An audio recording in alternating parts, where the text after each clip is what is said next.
boa tarde, boa noite, queridas amigas e queridos amigos do Centro Espírita Caminho de Luz. Com muita alegria, muita gratidão ao nosso querido mestre e amigo Jesus, que começamos mais um quadro Lições de Camilo, em que nós refletimos aqui acerca dos capítulos da obra Educação e Vivências, que eu lembro que foi psicografada pelo médium Raul Teixeira. Tá? Hoje estamos aqui no capítulo 7, intitulado Droga e Tráfico. Né? Então, Camilo continua a reflexão acerca das drogas que também foram feitas no capítulo 6. Então, caso você não tenha visto o vídeo anterior, eu peço que acesse também para que entenda na integralidade o pensamento do Espírito Camilo. E aqui nesse capítulo, novamente, ele vem nos trazer reflexões muito profundas, né? Muito adequadas, muito claras acerca do problema das drogas. E aqui entrando no tópico das drogas e do tráfico. O tráfico, que como sabemos é o comércio de drogas. Aqui o Camilo vai chamar a nossa atenção para o problema da responsabilidade daqueles espíritos que estão empenhados no tráfico de entorpecentes. E aqui duas ressalvas são muito importantes para a gente compreender adequadamente esse capítulo. A primeira é que drogas, aqui na acepção do Camilo e na acepção da doutrina espírita, alcança todas as substâncias que são entorpecentes e que causam a dependência. Então, quando estamos falando de tráfico de drogas aqui, abrange não apenas as drogas que são consideradas ilícitas pela nossa sociedade, mas também as drogas chamadas legais, né? O cigarro, o álcool. Tanto é assim que no capítulo 6, quando o Camilo tratou do uso de drogas, ele fez expressa menção ao alcoolismo, né? A todas essas substâncias entorpecentes que ao fim e ao cabo nos escravizam, né? Nos escravizam as sensações temporárias, materiais, tá? Então essa é a primeira ressalva. A segunda é que o tráfico é o que? É comercializar, é promover a entrega dessas drogas ao próximo. E daí parte a caracterização de Camilo da prática, no sentido de que o tráfico de drogas viola as leis de Deus, porque embora o traficante nem sempre utilize a droga, ou seja, nem sempre ele é viciado em drogas, isso é muito comum, né? A pessoa comercializa aquilo como se fosse um produto qualquer, mas não se atém às consequências que aquilo traz para o próximo. Então, quando a pessoa se envolve no tráfico de entorpecentes, na verdade, ela está mercadejando a morte, o sofrimento ali. Isso, do ponto de vista da lei de Deus, é algo muito grave, porque por razões de egoísmo, de poder, de dinheiro, a pessoa faz do seu modo de vida trazer o sofrimento ao próximo. E aí a gente tem que fugir daquele pensamento nosso dual, né, dicotômico, entre aqueles que usam e aqueles que não usam drogas. Porque mesmo aqueles que não usam, quando incentivam ou se beneficiam do uso daquela droga, daquele entorpecente, ela também está assumindo para si uma responsabilidade moral e espiritual, que nem sempre está muito clara nas nossas reflexões. Tanto que muitas vezes, em processos judiciais, perante as delegacias, muitas vezes os traficantes falam, não, eu não uso drogas, isso faz mal, como se isso os isentasse da responsabilidade de comercializar o entorpecente. Responsabilidade que provavelmente, a depender das circunstâncias, é ainda maior do que aquele que é o usuário, que acabou por inúmeras circunstâncias da sua vida e do seu espírito, caindo nessa armadilha dos entorpecentes e da viciação. E é muito interessante a gente pensar que o Camilo traz muito claro que essas consequências espirituais são muito bem dosadas. Porque nós muitas vezes somos incapazes de verificar os malefícios do tráfico de drogas em si, ou as repercussões negativas da conduta do espírito que se empenha no tráfico de drogas. Porque a nossa justiça e o nosso olhar para o mundo, ele muitas vezes é incapaz de captar as intenções do agente e as consequências morais daquela conduta. Então a gente acaba classificando o traficante como alguém que simplesmente comercializa algo ilícito, como alguém que comercializa um produto pirata ou algo assim, e nos esquecemos de que aquilo que está sendo comercializado é algo que traz muito sofrimento às pessoas, é algo que aprisiona as pessoas. Quando eu digo que ele está mercadejando com a morte, porque ele está mercadejando com algo que vai escravizar aquelas pessoas, que está se beneficiando do vício, do sofrimento alheio, está impedindo aquelas pessoas de entrarem num processo de conscientização de si mesmo, de meditação profunda do próprio eu. Porque está influenciando, incentivando aquela pessoa a seguir o caminho mais fácil, o atalho. Ao invés de mergulhar nas profundezas do seu erro, das suas dificuldades, dos seus desafios, para enfrentá-los de forma sadia e de forma definitiva. Porque a utilização de entorpecentes nada mais é do que um paliativo de fuga. E quando a pessoa, portanto, se presta a entregar esse paliativo da fuga, da dependência daquela substância, ela está contraindo gravíssimos débitos na sua caminhada. Então isso é algo muito importante da gente ter em vista. E vocês podem dizer para mim, olha, mas eu não sou traficante de drogas, então qual que é a relevância desse capítulo para mim? Veja, esse capítulo, o primeiro ponto que a gente pode pensar para ampliar um pouco as nossas reflexões, né? Esse capítulo, ele nos ajuda a compreender adequadamente o problema do tráfico de drogas no país. Porque muitas vezes nós acabamos por criminalizar o usuário das drogas e esquecemos que aquela pessoa não caiu sozinha.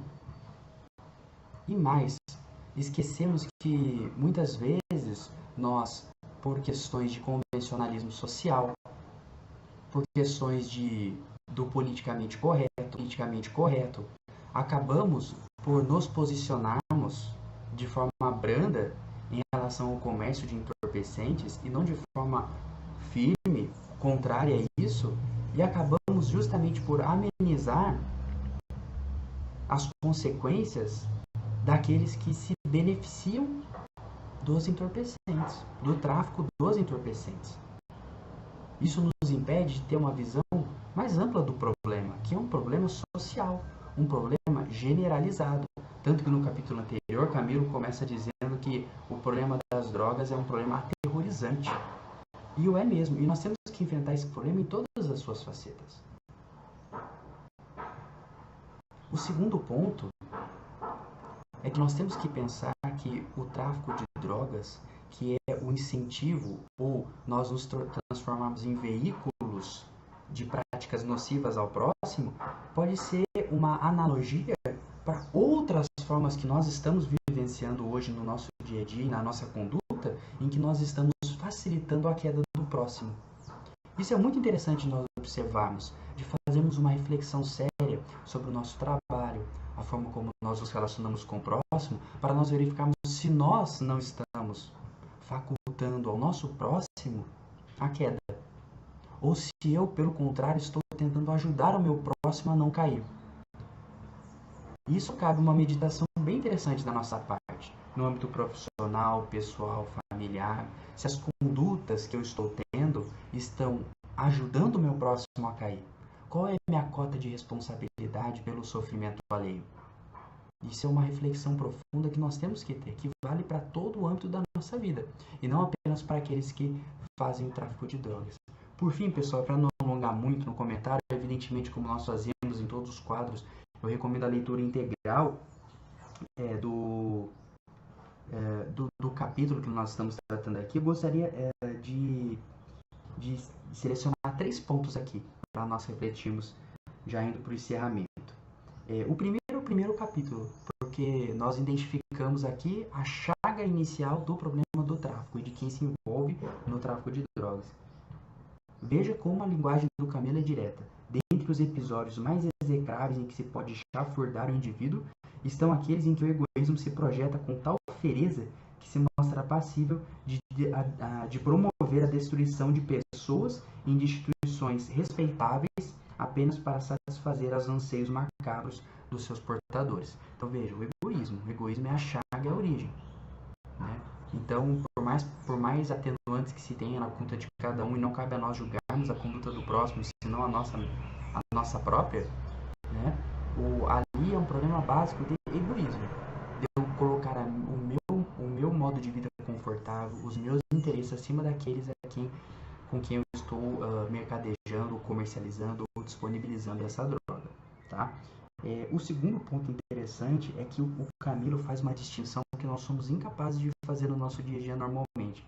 Porque ele diz o seguinte, ó, não costuma ser fácil nem simples a peleja dessa criatura que se envolve com o tráfico de drogas, né, desarticulada do equilíbrio do bem, ao defrontar a consciência própria antes e depois da desencarnação. Então, a pessoa que se envolve com o tráfico e se vê diante do mal que causou aos outros, né, muitas vezes inconscientemente. Continua Camilo, os crimes que cometeu em nome do dinheiro e do poder, ocultando-se por detrás de traficantes menores, mais propriamente os caixeiros tolos e desatentos dos quais lança a mão, deparar-se-á mais cedo ou mais tarde com a necessidade de se reajustar com as leis do bem sem peias. O que eu queria sublinhar nessa passagem? É o fato de que o próprio Camilo faz uma distinção dos traficantes importantes que comandam as operações, daqueles que são aqueles traficantes menores.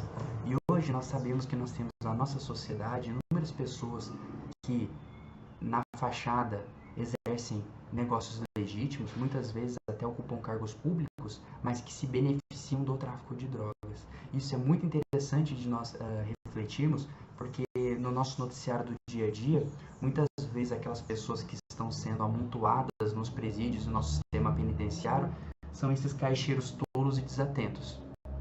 E Camilo impõe a maior responsabilidade àqueles que comandam e chefiam toda a operação. Né? Eu não estou me referindo, reforço, apenas ao Marcola, a qualquer chefe do PCC, de qualquer facção criminosa, mas estou me referindo também àqueles que, embora desempenhem aos olhos da sociedade atividades legítimas, também se beneficiam dos lucros do tráfico de drogas. Isso é muito importante, porque o Camilo está chamando a atenção aqui a uma coisa que é patente na justiça divina, que é a perfeita conceituação das responsabilidades de cada um e das consequências proporcionais ao que lhe é, do que lhe foi concedido e do que lhe foi concedido também de espaço de ação. Então, cada um recebe conforme praticou. E isso de acordo com suas intenções, muitas vezes de acordo com cargas de história, de oportunidades que a gente sequer sabe, mas que aos olhos de Deus transparece de forma muito clara. Tá? O terceiro ponto que eu queria destacar é novamente o Camilo chamando a atenção para a importância da educação moral para a solução desse problema. Tal como fez o capítulo anterior, Camilo conclui dizendo: somente quando eloquentes procedimentos educacionais puderem ser desenvolvidos pelos indivíduos, somente quando os lares não relegarem às escolas do mundo um ensinamento de ordem moral, demonstrando que será impossível amar a Deus longe do respeito e do amor ao próximo, os quadros do tráfico e do consumo de substâncias psicotrópicas então se esboarão. Apenas essa educação, apta a modificar caracteres, promovendo a sanidade ética dos seres, poderá endereçar à criatura as meditações profundas ao respeito a si mesmo e ao semelhante como consequência.